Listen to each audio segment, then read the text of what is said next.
Mes parents se sont moqués de mon mariage, jetant mon faire-part directement à la poubelle. Ils choyaient leur fille chérie, la gâtant comme une princesse, mais leurs visages se sont figés lorsqu'ils m'ont vu remonter l'allée d'un domaine de 40 millions de dollars à Malibu, diffusé dans tout le pays. Ils ont désespérément essayé de me contacter.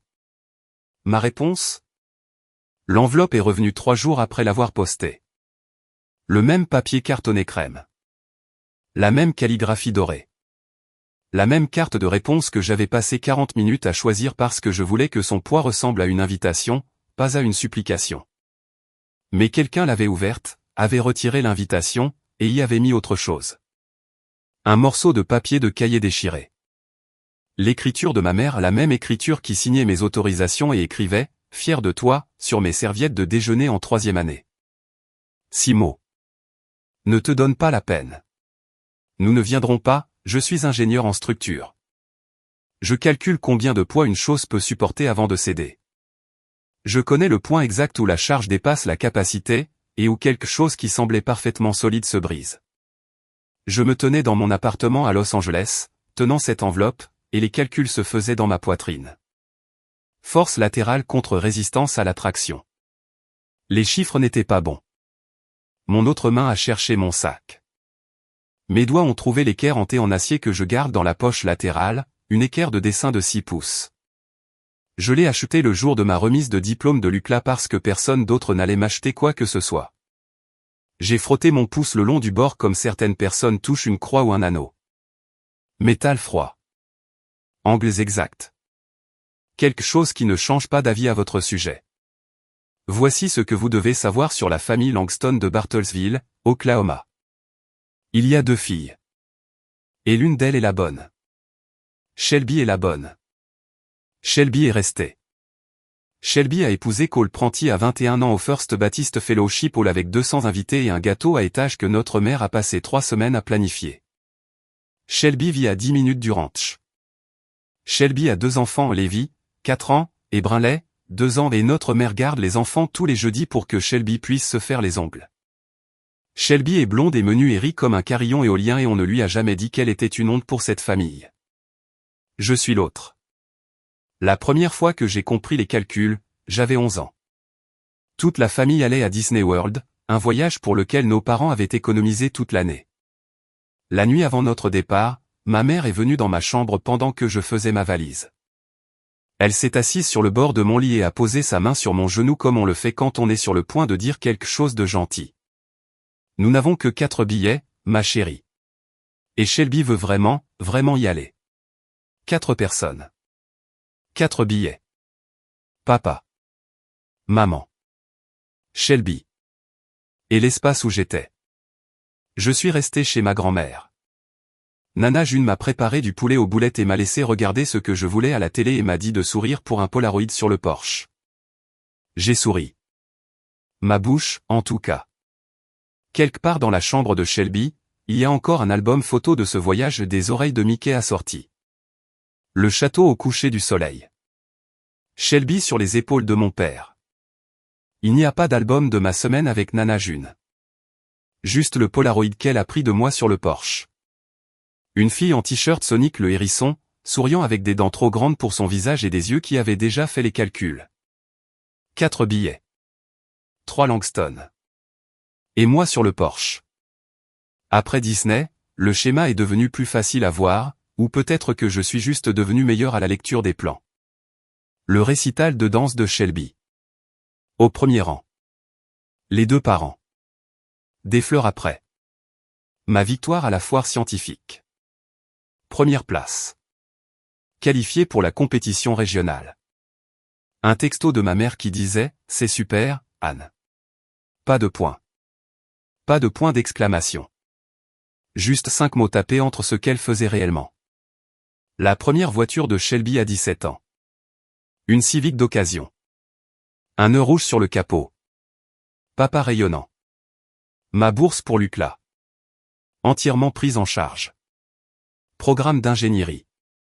Ma mère à la table de la cuisine.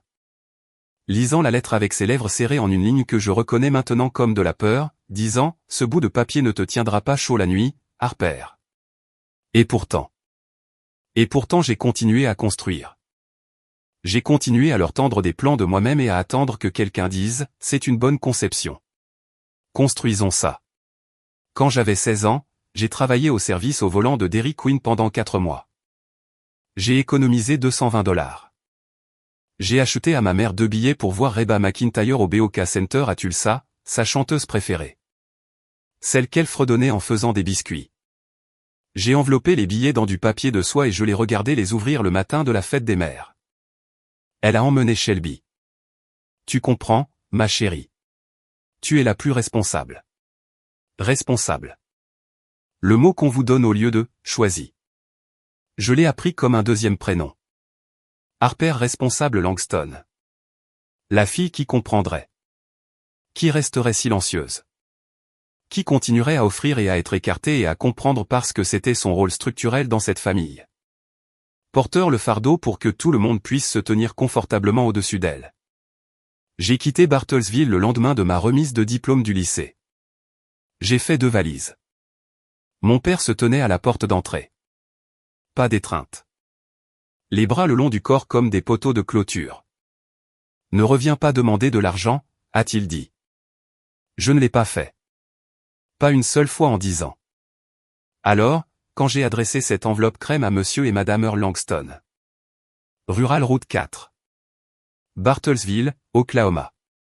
Quand j'ai choisi la calligraphie dorée et le papier cartonné épais et la petite carte de réponse avec l'affranchissement de retour prépayé, je savais. Structurellement parlant, je connaissais la probabilité d'échec. Je suis ingénieur. Je fais les calculs avant de construire. Et les chiffres disaient, ce pont n'a jamais supporté un seul kilo de poids. Il n'y a aucune raison de croire qu'il tiendra maintenant. Mais je l'ai quand même posté. Parce que la fillette de 11 ans en moi, celle sur le porche en t-shirt Sonic, croyait encore à un dernier test de charge. Le pont a échoué. Et puis mon téléphone a vibré. Shelby. Une photo. Mon invitation, déchirée en confetti sur la table de la cuisine. La calligraphie dorée en morceaux. La nappe à carreaux rouges que je me souviens de tous les repas de mon enfance. Visible sous l'épave.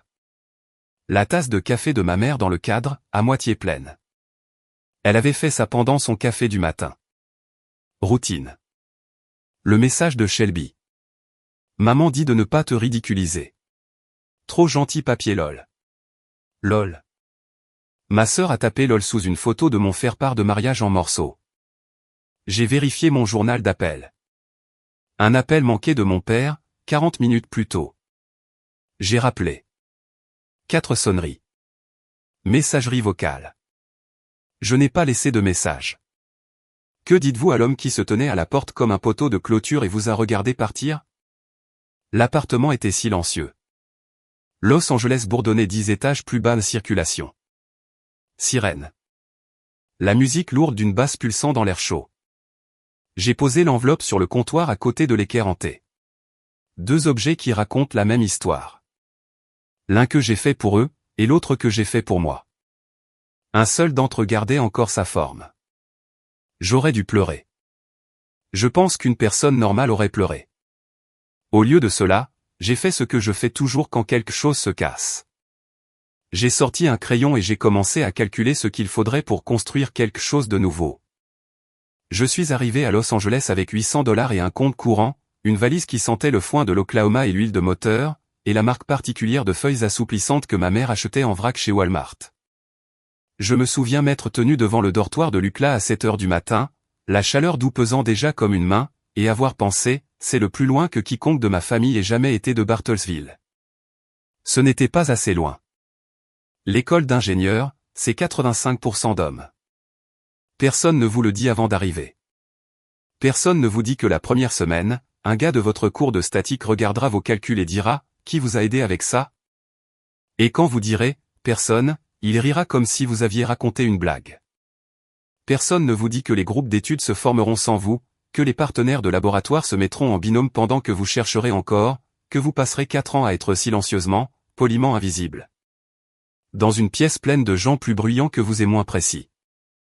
Je n'étais pas bruyante. J'étais précise. Il y a une sorte de confort particulier dans les chiffres. Une poutre tient ou ne tient pas. Une fondation répartit la charge uniformément ou elle se fissure. Il n'y a pas d'ambiguïté. Pas de « tu comprends, ma chérie ». Pas de favoritisme. L'acier ne se soucie pas de savoir si vous êtes la bonne fille ou la mauvaise. Il se soucie de la limite d'élasticité et de la section transversale et de savoir si vous avez fait les calculs correctement. J'ai toujours fait les calculs correctement. Diplômé en 2019. Summa cum laude. Personne n'est venu. J'ai loué une robe, traversé la Seine, serré la main du doyen, et pris un selfie sur le parking avec ma toque de travers parce que je n'arrivais pas à la faire tenir droite. Puis je suis allé chez Target, j'ai acheté une équerre en T en acier de 6 pouces ou le bon genre, celle qui coûte $40 et dure toute une vie et je l'ai tenue dans le sac Target pendant le trajet en bus vers la maison et j'ai pensé, c'est mon diplôme. Le vrai. Celui que je me suis acheté. Mercer et Associates m'a embauché cet automne-là.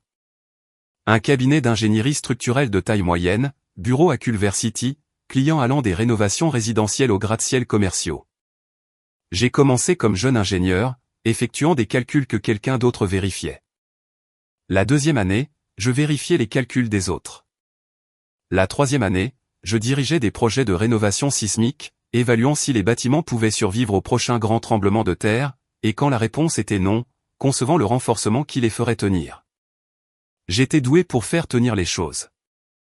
Professionnellement, du moins. J'appelais chez moi pendant les vacances.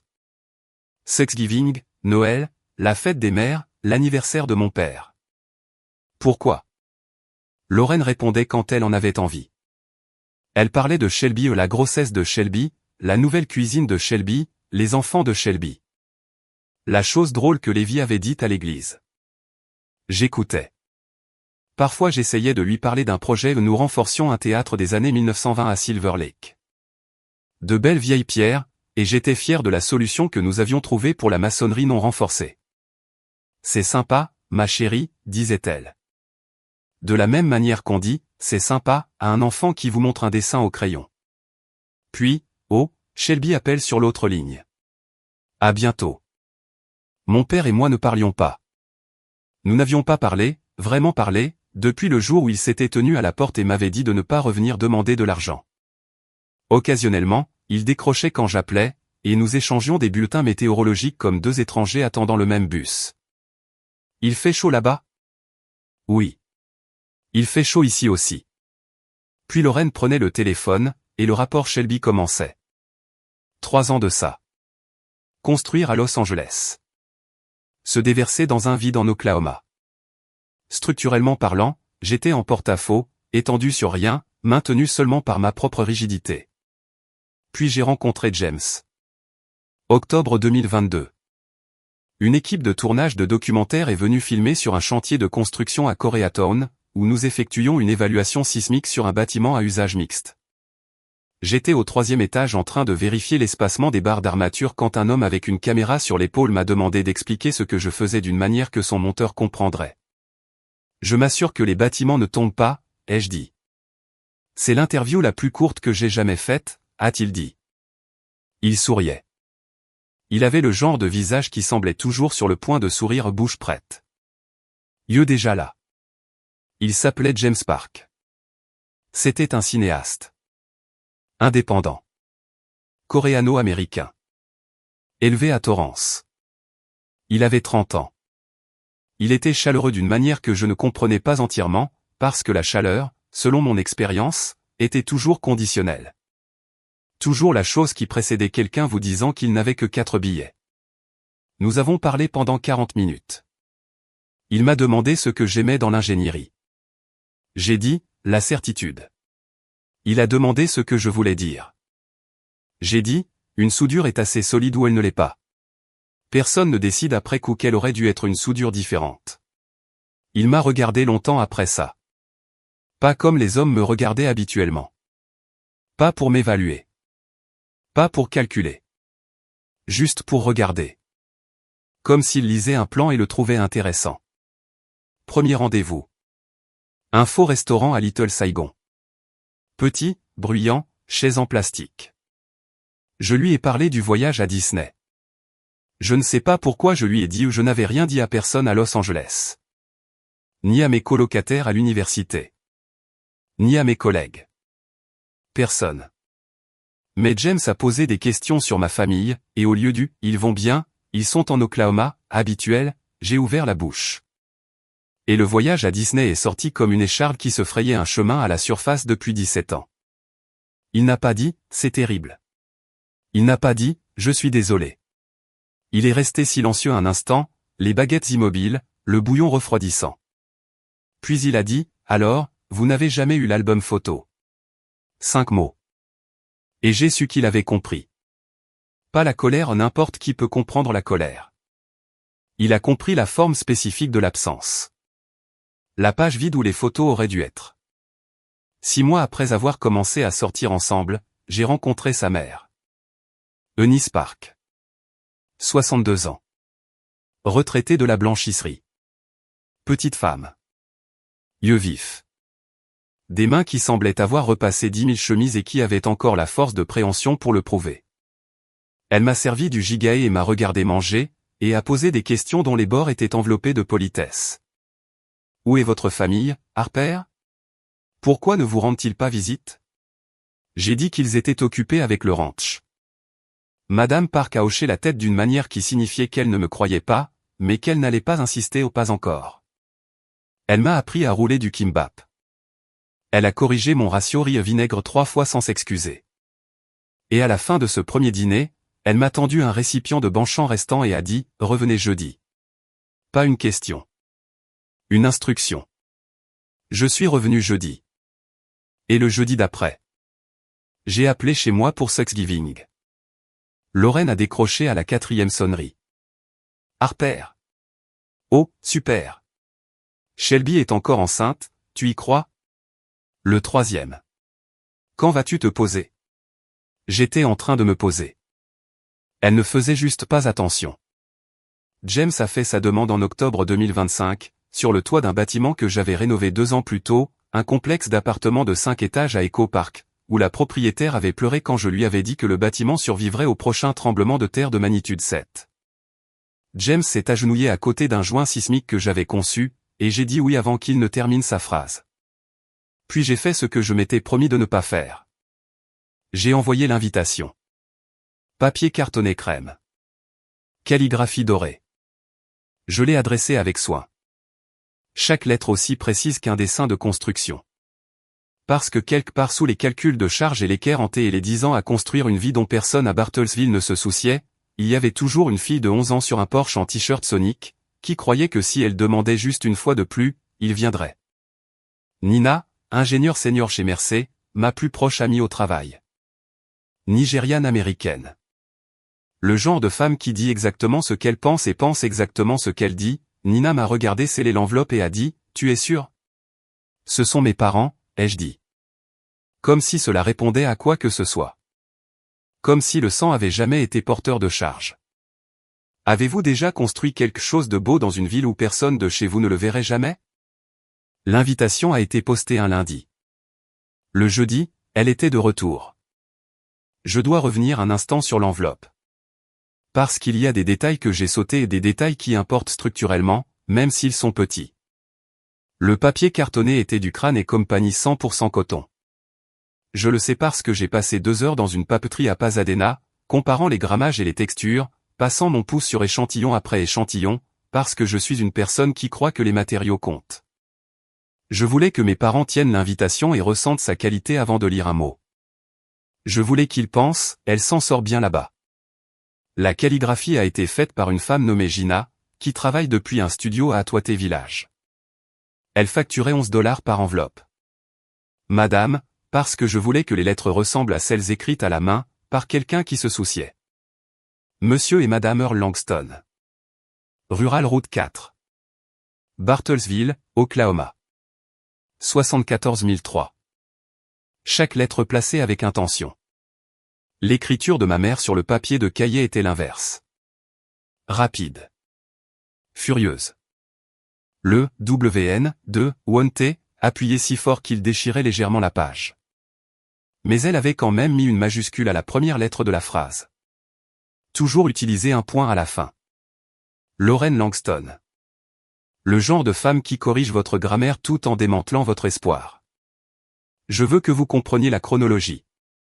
J'ai posté l'invitation le lundi matin. Le mardi soir, elle était arrivée, j'avais payé pour la priorité. Le mercredi matin, ma mère l'avait ouverte, lue, déchirée, et vaquait à ses occupations. Le jeudi après-midi, le papier de cahier déchiré était de retour dans ma boîte aux lettres à Los Angeles. Elle avait aussi payé pour la priorité. Elle voulait que je le sache rapidement. Efficacité. Ma mère et moi avons cela en commun. Le premier appel que j'ai passé était à mon père. Earl Langston n'est pas un homme qui parle. C'est un homme qui occupe l'espace silencieusement, comme un mur porteur présent. Essentiel en théorie, mais ne produisant rien. En 28 ans, j'ai entendu mon père crier exactement une fois, après un coyote qui était entré dans le poulailler. Tous les autres conflits dans notre maison étaient gérés par ma mère, tandis que mon père restait en arrière-plan, les mains dans les poches, regardant un point à 6 pouces au-dessus de la tête de tout le monde. Il a décroché à la 3e sonnerie. J'entendais le ranch derrière lui, le vent, un portail qui grinçait, la basse plainte du bétail. « Papa. Tu as vu l'invitation ?» Un soupir. Long. Le genre qui porte le poids de quelque chose qu'un homme a décidé de ne pas dire. Ta mère. Elle est contrariée. Tu sais comment elle est. Tu voulais venir. Silence. Non pas le silence chargé et intentionnel de quelqu'un qui retient le pouvoir.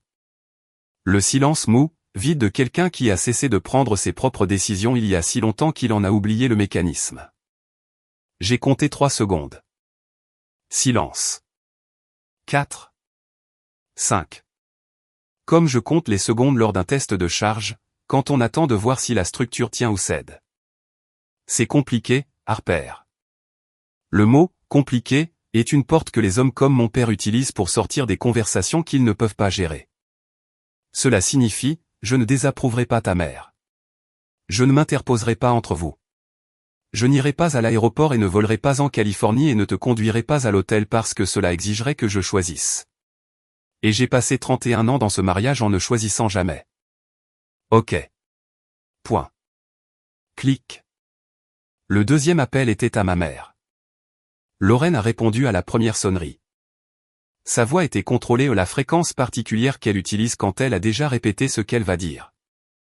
Voix du comité de l'Église. C'est ma position et j'ai. Voix de la Sainte Écriture pour le prouver. Oh, tu appelles pour cette petite carte. Cette petite carte. 11 $ par enveloppe. 2 heures dans une papeterie. Une vie d'espoir condensée dans du papier cartonné crème et de l'encre dorée. Cette petite carte. Maman, je me marie. Je veux que tu sois là. Ma chérie. Elle a étiré le mot comme une guimauve, doux et étouffant.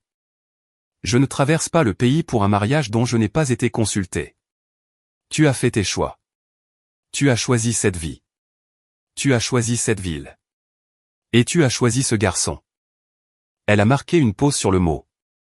L'a laissé tomber. Ne t'attends pas à ce que nous prétendions que c'est normal. Ce garçon, James. 31 ans, diplômé de l'université, gentil avec les serveurs, les enfants et les chats errants, appelle sa mère tous les dimanches, peut illuminer une pièce en y entrant. Ce garçon, parce que son nom de famille est Parker non Parker. Parce que sa grand-mère venait de Séoul et non de Stuttgart. Il s'appelle James. Maman. Je sais comment il s'appelle. Ce n'est pas la question. Quelle est la question? La question est que tu es parti, Harper. Tu as quitté cette famille. Et maintenant tu veux organiser une grande fête chic en Californie avec des étrangers et faire semblant que c'est un mariage? Un vrai mariage, c'est ce que Shelby a eu. La famille. L'église. Des gens qui te connaissent. Pas une production. J'ai ouvert la bouche. Je l'ai refermée. Je l'ai rouverte. Il y avait tellement de choses à dire que les mots se sont coincés dans l'embrasure de la porte comme des gens essayant de sortir d'un bâtiment en feu trop nombreux, trop rapides, se bloquant mutuellement. Alors rien n'est sorti. Je dois y aller, a dit Lorraine. Étude biblique à 6 heures. Je prierai pour toi. Elle a raccroché. Elle prierait pour moi. dans la même église où elle organisait le repas partagé et la vente de pâtisseries et le spectacle de Noël. Elle inclinerait la tête et demanderait à Dieu de réparer sa fille. Celle qui a déménagé en Californie et est tombée amoureuse du mauvais genre d'homme. Celle qui a envoyé des invitations fantaisistes à des gens qui ne les avaient pas demandées. Elle prierait. Et les femmes autour d'elle lui tapoteraient la main et diraient « Dieu vous bénisse, Lorraine ». Et personne, pas une seule d'entre elles, ne demanderait ce que Harper avait à dire. Le troisième appel est venu à moi. Shelby, 21h30 ce soir-là. J'ai failli ne pas décrocher. Mon pouce a hésité au-dessus du bouton vert pendant 4 sonneries, ce qui est 3 sonneries de plus qu'une décision ne devrait prendre. Salut. Sa voix était à la hauteur qu'elle utilise quand elle veut avoir l'air concernée, mais qu'elle prononce en fait un verdict. Écoute, je ne veux juste pas que tu sois, genre, surprise. Que maman et papa ne viennent pas?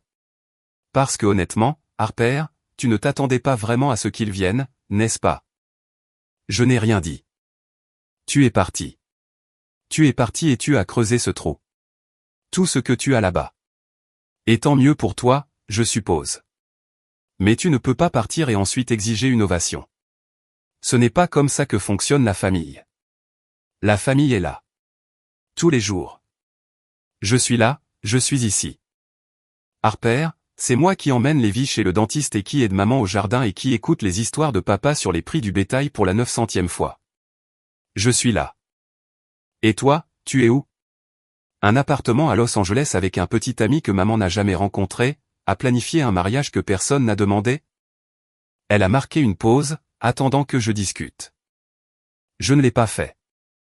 Non pas que je n'avais rien à dire. Les mots étaient là, empilés derrière mes dents comme des barres d'armature attendant d'être placées. Mais je faisais les calculs, et les chiffres disaient, cette structure n'a jamais été conçue pour supporter ce genre de charge. Toute force que j'appliquerai sera gaspillée. Je pense juste que tu dois être réaliste, a dit Shelby, sur qui tu es pour cette famille. Je savais exactement qui j'étais pour cette famille. Je le savais depuis mes 11 ans, debout sur un Porsche en t-shirt Sonic, regardant la voiture s'éloigner. Bonne nuit, Shelby. Je me suis assise par terre. Pas de manière dramatique, juste comme on s'assoit quand les jambes décident qu'elles en ont assez de vous porter, et que le sol est juste là. Mon téléphone était toujours lumineux dans ma main. Le nom de Shelby en haut. Durée de l'appel. 4 minutes et 12 secondes. Sur le comptoir de la cuisine, le papier de cahier déchiré et l'enveloppe crème. De l'autre côté de la pièce, mon ordinateur portable ouvert sur le rapport sismique sur lequel j'avais travaillé, avant que tout cela ne commence. L'écran s'était éteint. Tout dans l'appartement était immobile. Le réfrigérateur bourdonnait.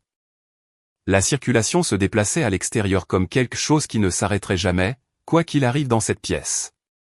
James est rentré à 22h. Il m'a trouvé par terre. Il n'a pas demandé ce qui s'était passé ou il pouvait voir l'enveloppe sur le comptoir. Il pouvait lire la géométrie de mon corps comme je lis la géométrie d'un bâtiment sous stress. Il s'est assis à côté de moi. A posé son dos contre les armoires. A pris mon téléphone. A éteint l'écran. L'a posé face contre terre sur le carrelage entre nous. Nous sommes restés là. 2 personnes sur le sol d'une cuisine à Los Angeles. À 800 miles d'un ranch où mon invitation était des confettis et mon nom un problème pour lequel il fallait prier. Au bout d'un moment, j'ai dit, structurellement parlant, je n'avais plus de renfort. James a posé sa main sur la mienne. Il n'a pas serré. Il l'a juste posé là. Comme on place un support temporaire sous une poutre qui commence à fléchir.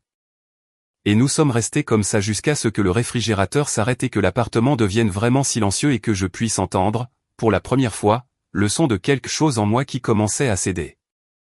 Le lendemain matin, j'ai dit à James que je voulais annuler le mariage. Il préparait du café. Une cafetière à piston, il y est très pointilleux. Il chauffe l'eau à exactement 200 degrés. Infuse pendant 4 minutes. Filtre avec un filtre métallique car il dit que les filtres en papier absorbent les huiles. J'adore le regarder faire du café. J'adore la précision de son geste. La façon dont un homme désordonné pour tout le reste devient méticuleux pour cette petite chose. Il se tenait au comptoir avec un thermomètre dans la bouilloire quand je l'ai dit. Je pense que nous devrions annuler. Le thermomètre est resté dans l'eau. Sa main n'a pas bougé. Mais quelque chose derrière ses yeux a recalculé comme un appareil photo s'ajuste quand la lumière change. D'accord, a-t-il dit. Pas un accord. Une reconnaissance. Le mot que l'on dit quand quelqu'un vous donne une information que vous avez besoin de temps pour digérer. Peux-tu me dire pourquoi? Je ne pouvais pas, en fait. Pas d'une manière qui ait du sens. Pas de la manière nette et mathématique dont j'explique tout le reste. Ce que je voulais dire, c'était, comment puis-je me tenir devant un autel et promettre à quelqu'un l'éternité quand les personnes censées m'aimer en premier n'ont même pas voulu s'asseoir sur une chaise pliante pour me regarder. Mais ce qui est sorti ressemblait plus à « je ne peux pas ». Je ne. Ça n'a pas de sens de construire quelque chose par-dessus. Je me suis arrêté. Je cherchais le mot. Et il n'était pas là. La métaphore que j'utilisais toujours, le langage de la construction, la terminologie de la charge portante, le cadre que j'avais enveloppé autour de toute ma vie intérieure comme des barres d'armature dans le béton, c'était parti. J'ai ouvert la bouche et il n'y avait pas de plan. Pas de calcul. Pas de, structurellement parlant. Juste une femme dans une cuisine qui ne pouvait pas finir une phrase. C'est ce qui m'a fait peur. Pas les pleurs qui sont venus plus tard. Pas les réunions annulées ou les SMS sans réponse. Le moment où j'ai perdu mon langage. Parce que mon langage est ce qui me maintient debout. C'est la structure à l'intérieur de la structure. Et quand il est devenu silencieux, j'ai compris pour la première fois que je n'étais pas dans une démolition contrôlée. J'étais dans un effondrement. Les 2 semaines suivantes sont difficiles à décrire car je n'étais pas entièrement présente. J'allais au travail. Je rentrais à la maison. Je mangeais quand James me mettait de la nourriture devant moi et ne mangeais pas quand il ne le faisait pas. J'ai arrêté d'appeler l'Oklahoma non pas comme une déclaration. Simplement parce que la partie de moi qui compose des numéros et forme des phrases et espère des résultats différents était partie quelque part où je ne pouvais pas l'atteindre. Nina a couvert 2 de mes projets sans que je le lui demande. James se déplaçait silencieusement dans l'appartement. Comme un homme marchant dans une pièce où quelqu'un dort.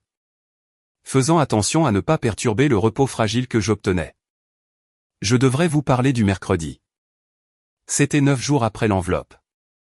J'étais à mon bureau chez Mercé, en train de faire un calcul de charge latérale pour un parking à Glendale, travail de routine.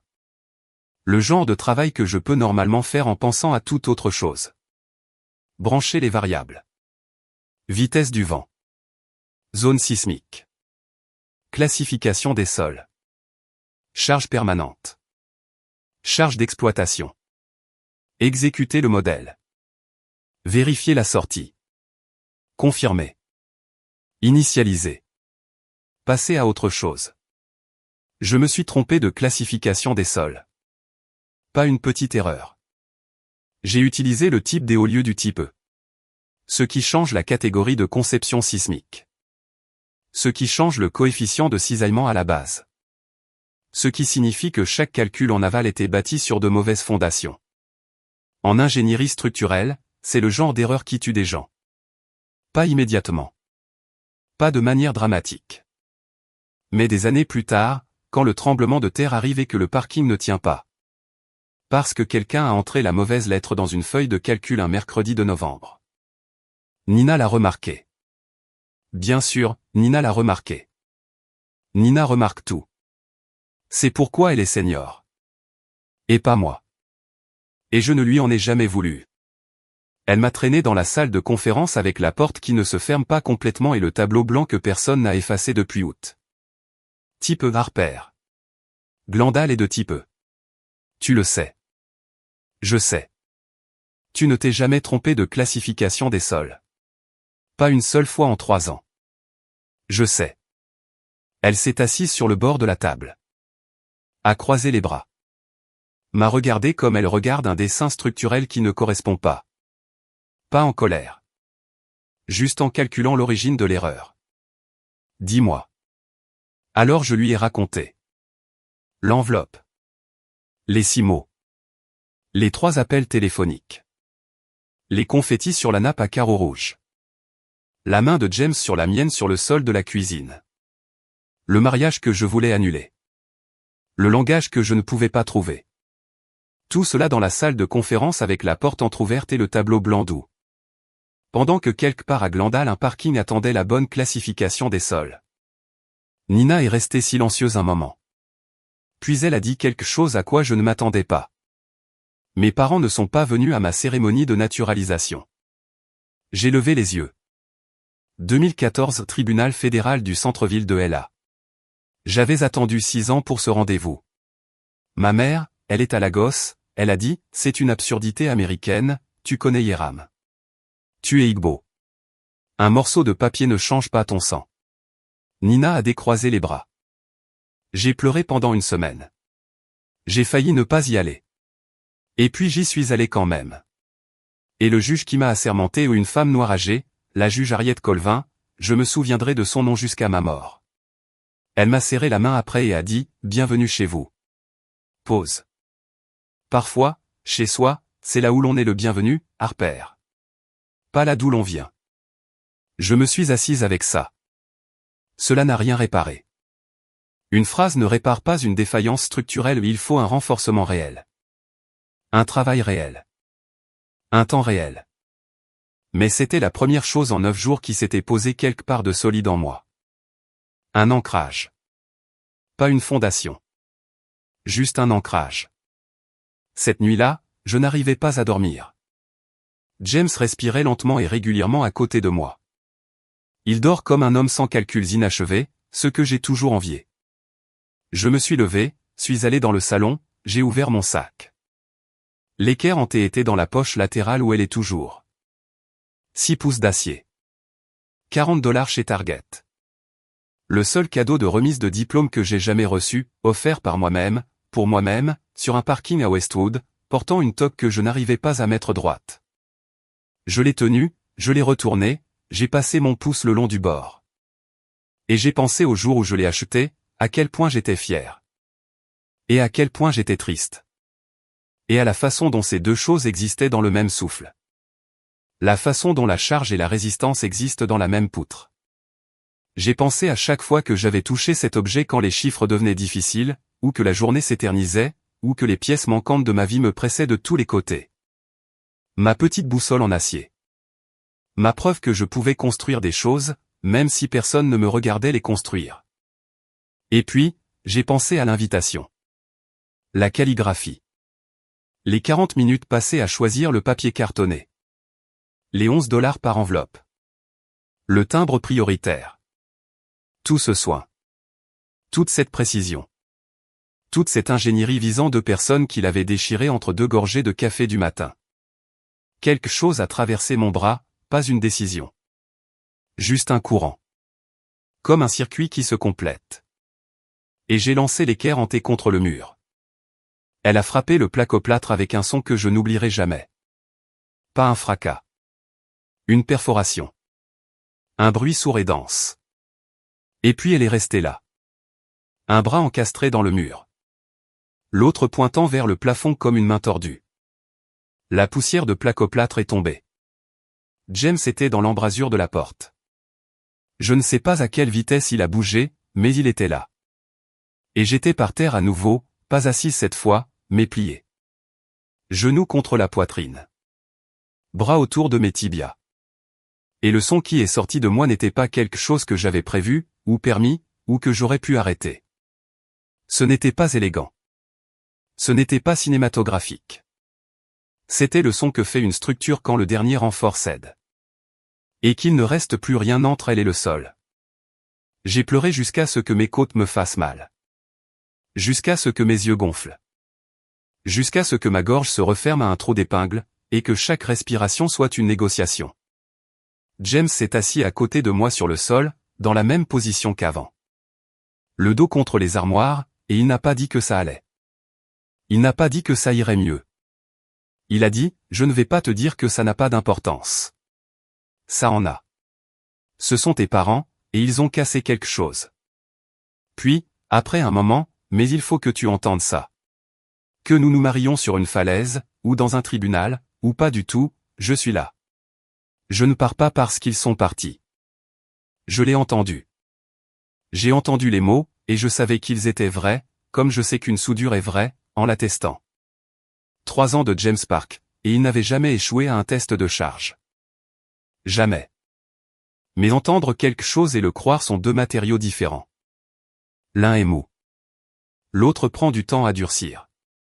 Si vous aviez été dans cet appartement, tenant ce téléphone, les auriez-vous appelés, ou l'auriez-vous jeté contre le mur? Je ne les ai pas appelés. Je n'ai pas jeté le téléphone. Je me suis juste assise là. Et pour la première fois en 28 ans, j'ai arrêté de calculer. 3 jours après avoir jeté l'équerre hanté contre le mur, quelqu'un a frappé à ma porte à 11 h du matin un samedi. Je n'attendais personne. J'étais sur le canapé dans le sweatshirt uclat de James, que je portais depuis 2 jours parce qu'il sentait son odeur et ne nécessitait aucune décision. James était en tournage à Long Beach, une publicité pour une entreprise d'appareils de cuisine, le genre de travail qui paie bien et l'ennuie complètement. Il m'avait embrassé le front avant de partir et avait dit, je serai à la maison à 5 h. Il n'avait pas dit, tu iras bien? Parce qu'il avait appris en 2 semaines que la question elle-même est un poids, et que j'en portais déjà trop. On a frappé à nouveau. 3 coups secs. Le coup d'une personne qui ne demande pas la permission.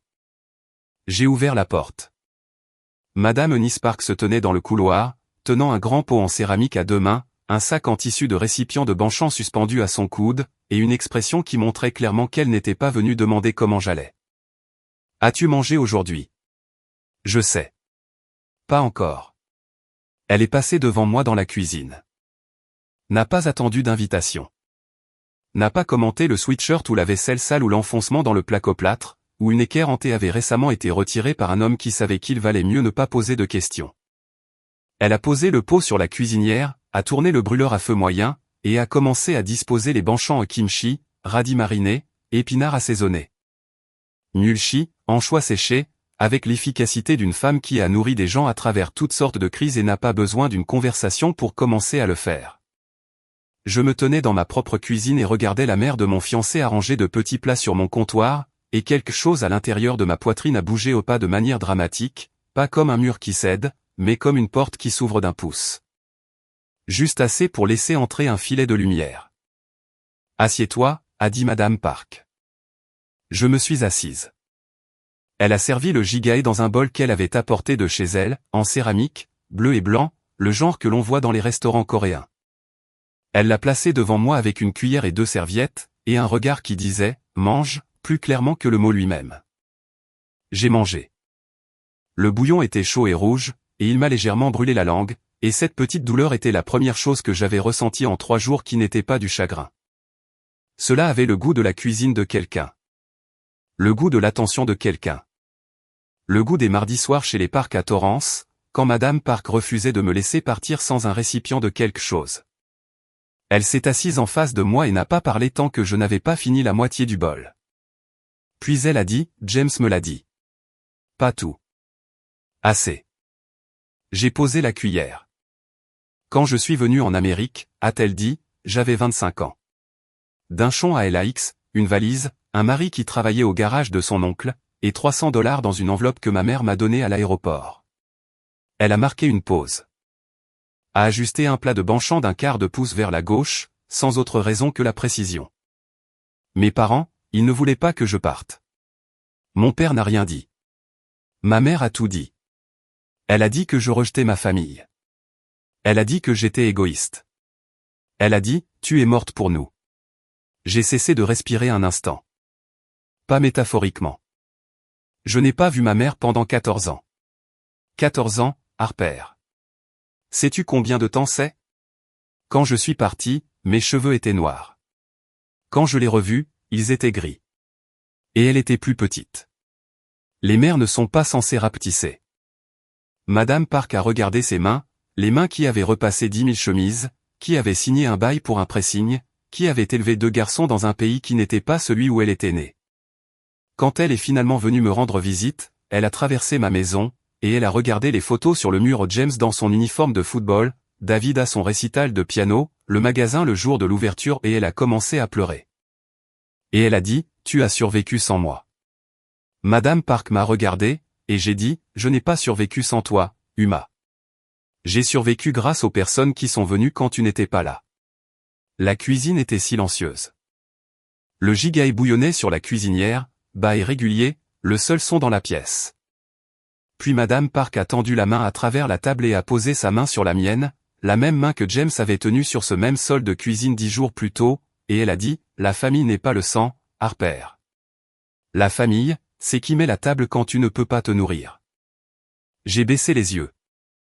Sur le bol qu'elle avait apporté de sa propre cuisine. Sur les banchants qu'elle avait conduits 45 minutes depuis Torrance pour les étaler sur mon comptoir. Sur la table qu'elle avait mise pour moi parce que je ne pouvais pas la mettre pour moi-même. Les calculs étaient simples. Même sans mon langage, je pouvais faire ces calculs. Après le déjeuner, Madame Park a sorti quelque chose du sac en tissu. Un album photo. Couverture épaisse bordeaux. Légèrement tordu au coin par des années de manipulation. Je veux te montrer quelque chose. Elle l'a ouvert. Page après page de la famille Park James. À 5 ans dans un minuscule smoking à un mariage. David construisant un château de sable à Manhattan Beach. Monsieur Park derrière le comptoir du pressing avec le manteau d'un client jeté sur son bras. Madame Park à la remise de diplôme universitaire de James, tenant un bouquet de fleurs presque plus grand qu'elle. Une vie. Un dossier. L'inverse de l'album que je n'ai jamais eu de Disney. Puis elle a tourné à une page vers la fin. Photo récente. Et j'étais là. Le barbecue du 4 juillet chez les Park l'été dernier. J'étais debout près du grill à côté de l'oncle de James, tenant un épi de maïs, riant de quelque chose la tête en arrière et la bouche grande ouverte. Je ne savais pas que quelqu'un prenait des photos. Je ne savais pas que j'étais enregistré. Mais j'étais là, dans l'album de famille de quelqu'un, entre la remise de diplôme du cousin de James et le dîner de fiançailles de David. J'avais fait partie d'une famille depuis tout ce temps. Je ne l'avais juste pas reconnue, parce que ça ne ressemblait pas à celle dans laquelle j'avais essayé de rentrer. Madame Park a refermé l'album. Tu as ta place dans ce livre, Harper. Tu l'as depuis longtemps. Elle est partie à 15 heures. M'a serré dans ses bras à la porte une étreinte courte et ferme. Le genre qui dit, ça suffit maintenant, tu iras bien, et m'a dit de rapporter le pot jeudi prochain. Pas une suggestion. Un emploi du temps. Cette nuit-là, je me tenais sur le balcon. Los Angeles s'étalait en dessous aux 10 millions de vies, bourdonnant d'un lampadaire orange. James est arrivé derrière moi, s'est appuyé sur la rampe. Nous sommes restés silencieux un moment, comme nous le sommes quand aucun de nous n'a besoin de remplir l'espace. Tu veilles tard, a-t-il dit. Je n'arrête pas de vérifier mon téléphone. Pourquoi faire? La question a plané entre nous. Il connaissait la réponse. Je savais qu'il savait. Je vérifiais un appel de Bartlesville. Un message vocal de mon père. Un SMS de ma mère qui disait « Nous avons changé d'avis ». J'attendais encore 4 billets pour Disney World, 27 ans plus tard, sur un balcon à Los Angeles, à 800 miles d'un Porsche, où une fille en t-shirt Sonic n'avait jamais cessé d'espérer. J'ai pris le téléphone, j'ai regardé l'écran, pas d'appel manqué, pas de message, pas de Langston. Juste l'heure, 23h47, et une photo de James et moi au Getty, louchant au soleil. J'ai posé le téléphone face contre terre sur la rampe, je l'ai laissé là. J'ai fini de construire des ponts vers des gens qui ne se tiennent pas de l'autre côté. James m'a regardé. Cela signifie ? Nous nous marions. Peu importe si personne de Bartlesville ne vient. Peu importe s'il y a 10 personnes dans un tribunal. J'ai fini d'attendre qu'il me choisisse. Je nous choisis. Il n'a rien dit pendant un instant. Puis, il a passé son bras autour de moi et nous sommes restés là, regardant la ville qui m'avait soutenu quand ma famille ne l'avait pas fait. Et pour la première fois depuis des semaines, je me tenais sur quelque chose qui ne tremblait pas. Lundi matin, Nina est entrée dans mon bureau avec 2 cafés et un morceau de papier. 3 thérapeutes. Toutes des femmes. L'une est spécialisée dans l'éloignement familial. Elle a posé la liste sur mon bureau à côté de mon clavier. Le premier rendez-vous est pour toi. Mais je t'y emmène si tu n'appelles pas d'ici mercredi. J'ai appelé le mardi. Le mariage était de nouveau en marche. Et pour la première fois, je ne le planifiais pas pour que ma mère le voie. Je le planifiais pour moi. Il y a une différence entre planifier un mariage et en construire un. Planifier, c'est ce que j'ai fait la première fois aux feuilles de calcul, chronologie, comparaison de fournisseurs, calcul de coûts par personne. Construire, c'est ce que j'ai fait la deuxième fois. Construire commence par, qu'est-ce que je veux vraiment que ça ressemble?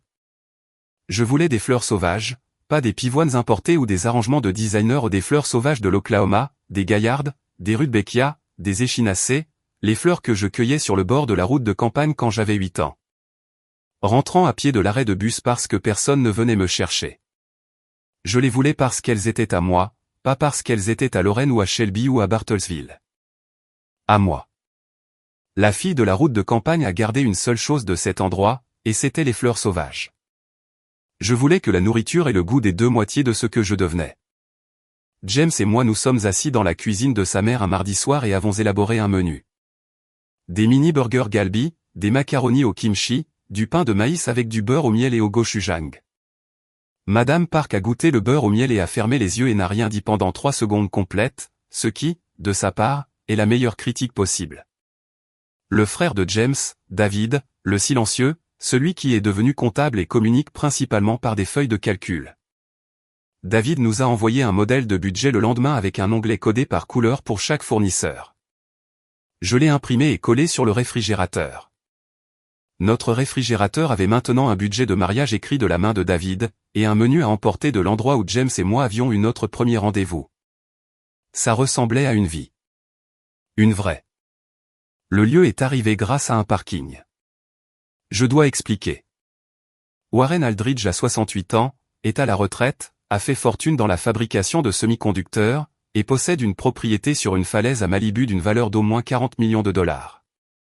Je le sais parce que Mercer & Associates a effectué la rénovation sismique de cette propriété en 2021, et j'étais l'ingénieur en chef. La maison est située sur une falaise au-dessus du Pacifique, en porte-à-faux au-dessus du bord d'une manière qui semble imprudente mais qui est, si l'on vérifie les calculs, exactement juste. J'ai vérifié les calculs. J'ai passé 4 mois à vérifier les calculs. Warren venait souvent sur le site et me regardait travailler et posait des questions comme James le fait non pas pour défier, mais pour comprendre. Nous étions restés en contact. Des courriels annuels, une carte de Noël, une fois un café à Santa Monica quand il était en ville pour une réunion de conseil. Quand j'avais mentionné les fiançailles en janvier, il avait dit « Où est le mariage ?» Et j'avais dit « Je suis toujours en train de le déterminer. Le budget est serré. » Il avait hoché la tête et était passé à la question d'une fissure capillaire dans son mur de soutènement orienté sud. Puis j'ai reçu l'appel. 3 semaines après le balcon. La voix de Warren, le même baryton posé qu'il utilise pour tout, qu'il s'agisse de tassement de fondation ou de la météo. Harper, utilisez le domaine. Warren, je ne peux pas accepter, vous avez renforcé la fondation de ma maison. Littéralement. Vous êtes la raison pour laquelle ce bâtiment tient encore sur cette falaise. Le moins que je puisse faire est de vous laisser vous y tenir pour un jour. Une pause. Arrêtez de calculer et dites oui. J'ai dit oui. Non pas parce que c'était une propriété de 40 millions de dollars. Non pas parce que ça aurait l'air magnifique. Parce qu'un homme pour qui j'avais construit quelque chose m'offrait la chose que j'avais construite. Et cela semblait, structurellement parlant, la bonne sorte de fondation pour un mariage. L'essayage de la robe a eu lieu un samedi de mars. Une boutique de mariage à Beverly Hills où je n'aurais jamais mis les pieds seul. Mais Nina avait trouvé une vente d'échantillons et m'avait informé sur le ton qu'elle utilise pour les articles non négociables que nous y allions. Madame Park est venue de Torrance. Nous 3 étions assises dans une pièce avec trop de miroirs et une vendeuse nommée Deb, qui n'arrêtait pas de poser des questions sur la mère de la mariée. Elle n'est pas disponible, ai-je dit. Neutre. Professionnel. La voix que j'utilise pour les mises à jour de projet quand quelque chose a mal tourné, mais que le client n'a pas besoin des détails. Nina a regardé Madame Park. Madame Park a regardé Nina. Quelque chose est passé entre elles, un accord. Une petite alliance s'est formée sans mots et Madame Park a dit « Nous sommes là ». C'est suffisant. Deb s'est adaptée et n'a plus posé la question. J'ai essayé 4 robes. La première était trop lourde. La seconde était trop ornée aux trop de choses essayant d'être belles à la fois, ce qui est un problème structurel que je reconnais dans les bâtiments qui compensent une conception faible par une décoration excessive. La troisième était presque bonne. La quatrième était parfaite. Elle était simple. Crêpe de soie. Pas de perles. Pas de dentelle. Pas d'embellissement qui nécessite des explications. Elle tombait droit des épaules et bougeait quand je bougeais, et était silencieuse comme je suis silencieuse non pas parce qu'elle n'avait rien à dire, mais parce qu'elle n'avait pas besoin de le dire fort. Je suis sorti de la cabine d'essayage. Nina a dit « Oh mon Dieu ». Elle a couvert sa bouche des deux mains, ce qui est la plus grande émotion que j'ai jamais vue chez une femme qui a un jour décrit une simulation de tremblement de terre de magnitude 6,7 comme « intéressante ». Madame Park n'a pas parlé. Elle a fouillé dans son sac, en a sorti un vrai mouchoir en tissu, pressé et plié, parce qu'elle est Tennis Park, et elle ne porte pas de mouchoir en papier et l'a pressé contre ses yeux. Puis elle a redressé son dos, a rangé le mouchoir et a dit « Tu ressembles à une mariée qui sait exactement qui elle est ». Je me suis regardé dans le miroir.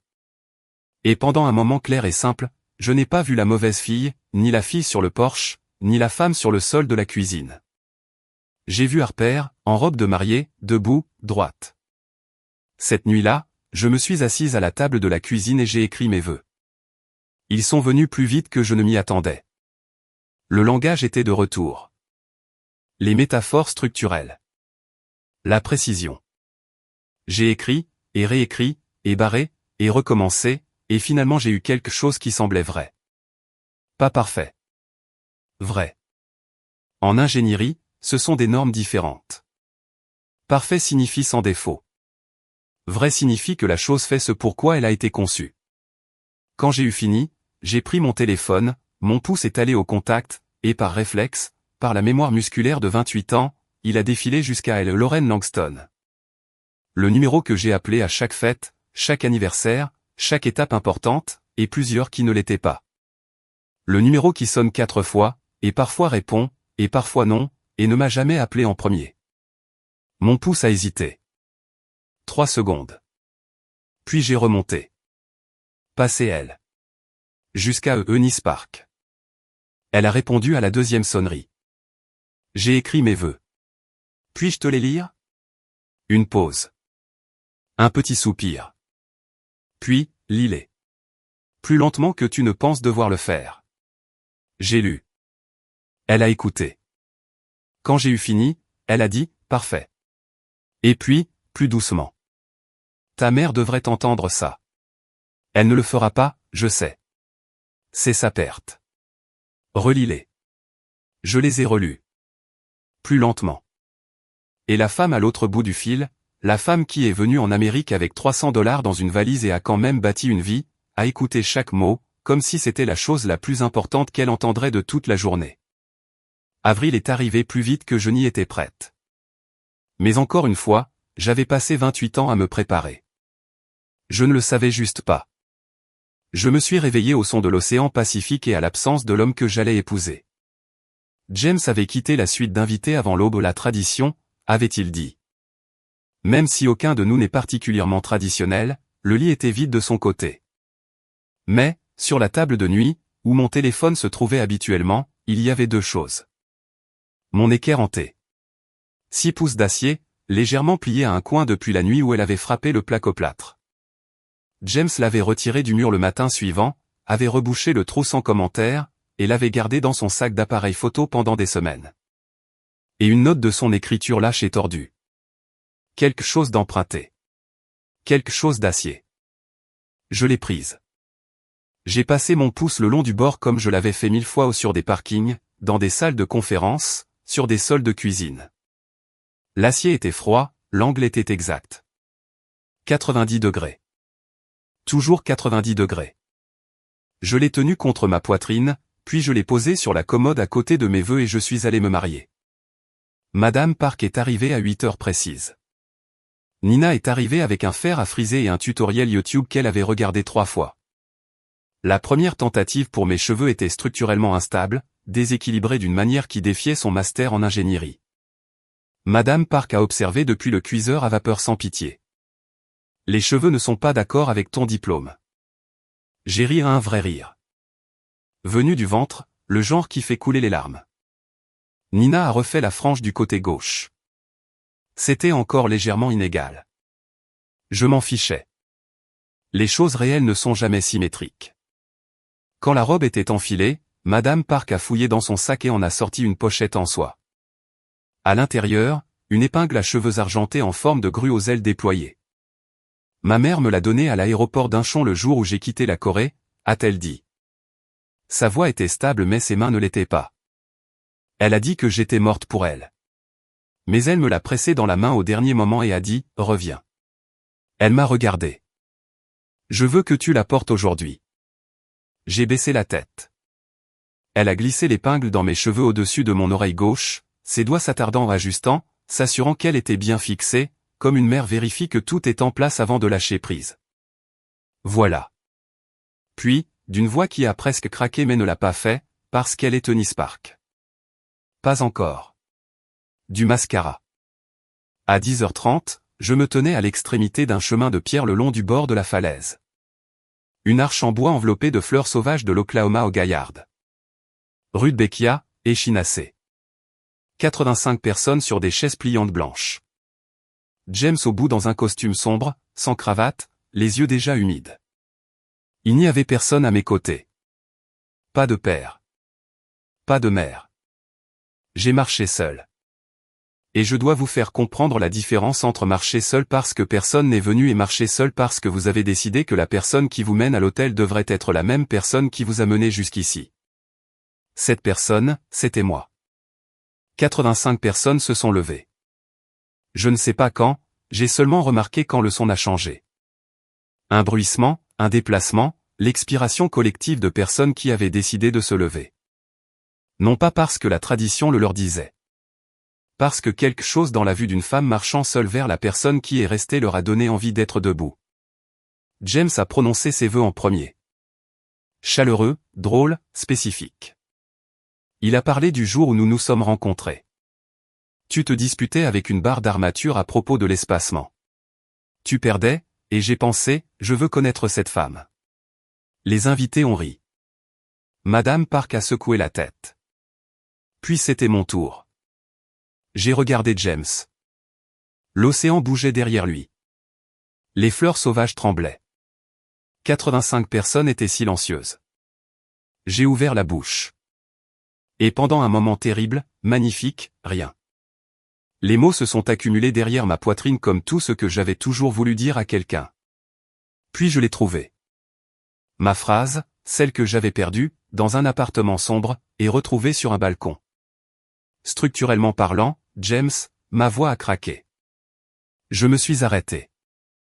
J'ai respiré. L'océan a rempli le silence. Structurellement parlant, tu es la seule fondation sur laquelle je me sois jamais tenu qui n'a pas bougé. Le son qui a traversé la foule n'était pas un halètement. C'était plus doux, une inspiration qui a voyagé du premier rang vers l'arrière, comme une vague s'éloignant du rivage. Madame Park a pressé son mouchoir contre sa bouche.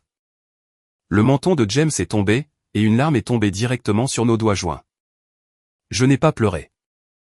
J'ai souri. Largement et vraiment.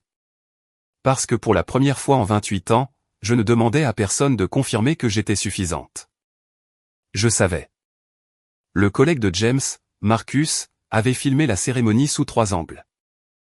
Warren regardait depuis la terrasse supérieure de la maison que j'avais renforcée, et a dit à quelqu'un à côté de lui, je l'ai appris plus tard, c'est la plus belle chose qui soit jamais arrivée sur cette propriété.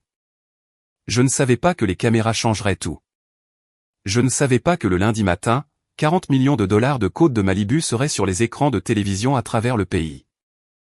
Et je ne savais pas que dans un salon à Bartlesville, Oklahoma, une femme pliant du linge lèverait les yeux vers l'écran et verrait sa fille marcher seule dans une allée bordée de fleurs sauvages, et réaliserait qu'elle avait manqué le seul moment qui comptait. Marcus a monté les images en une bobine de 3 minutes pour son portfolio. Il l'a posté un mardi. Le mercredi, un producteur d'une émission matinale d'un réseau l'avait qualifié de « plus belle vidéo de mariage que j'ai vue en 10 ans » et avait demandé la permission de la diffuser comme un segment « Feel Good ». Le jeudi matin, 40 millions de dollars de côte de Malibu étaient à la télévision nationale, et une femme en robe simple marchait seule dans une allée de fleurs sauvages devant 6 millions de téléspectateurs. Je ne l'ai su que lorsque Nina a envoyé un SMS, allume la chaîne 7.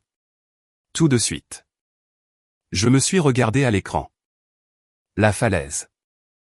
L'arche. Les fleurs sauvages. Le moment où je me suis arrêté au milieu de mes vœux, et l'océan a rempli le silence. C'était surréaliste comme regarder un modèle structurel d'un bâtiment que j'avais conçu, et réalisé pour la première fois qu'il était beau, pas seulement solide. Mon téléphone a sonné 11 minutes plus tard. Lorraine. Je n'ai pas répondu. Elle a rappelé. Et encore. 14 fois avant 7 heures du matin le lendemain. Shelby a envoyé 6 SMS. Earl a appelé une fois. N'a pas laissé de message vocal. Un appel d'un homme qui n'a jamais une seule fois dans ma vie choisi de décrocher le téléphone et de composer mon numéro, et même maintenant, il n'a pas pu se résoudre à laisser un message. J'ai laissé les appels s'accumuler, comme une charge sur une poutre dont je n'étais plus responsable. Le samedi, j'ai écouté un message vocal. Un seul. La voix de Lorraine s'est brisée d'une manière que je n'avais jamais entendue. La performance et la peine sincère étaient si étroitement mêlées que je ne pouvais pas les séparer. Et je ne pense pas qu'elle le pouvait non plus. Harper. Ma chérie. J'ai vu. J'ai vu le mariage.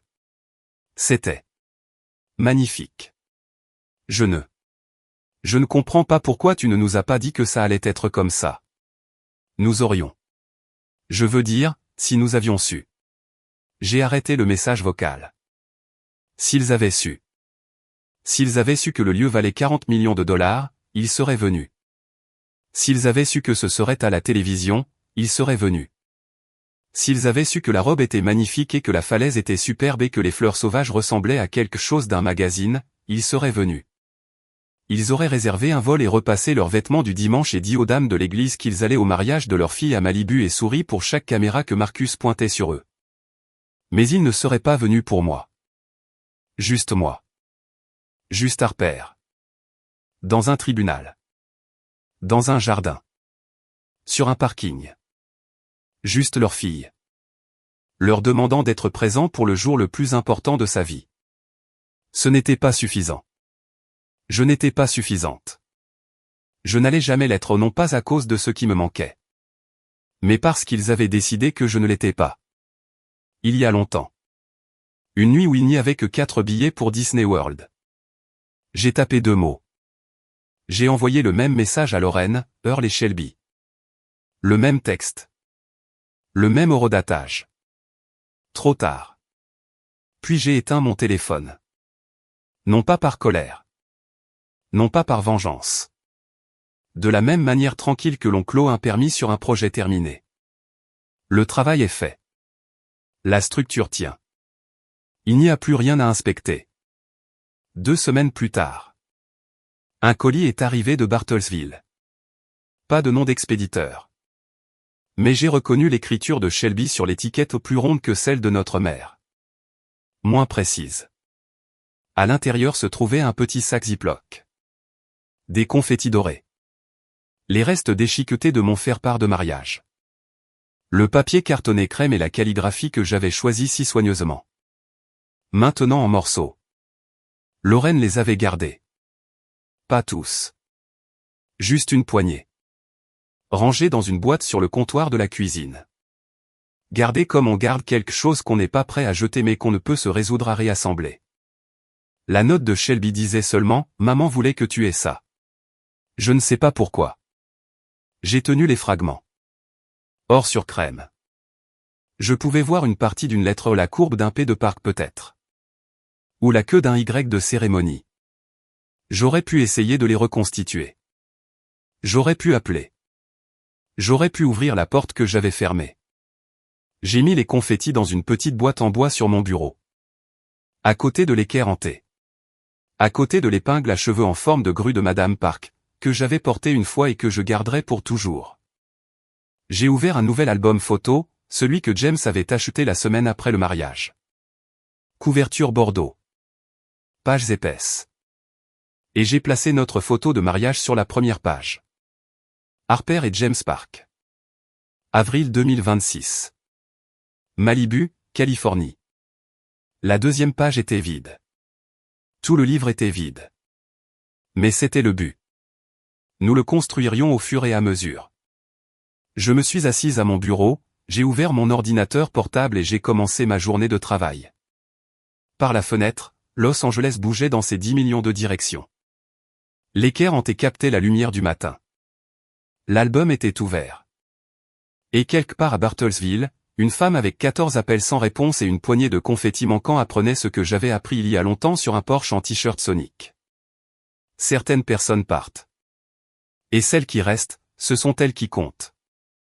Que signifie vraiment « trop tard » ? Est-ce une punition ? Ou est-ce simplement la vérité que certaines portes se ferment non pas parce que quelqu'un les claque, mais parce que personne ne s'est donné la peine de les franchir quand elles étaient ouvertes ?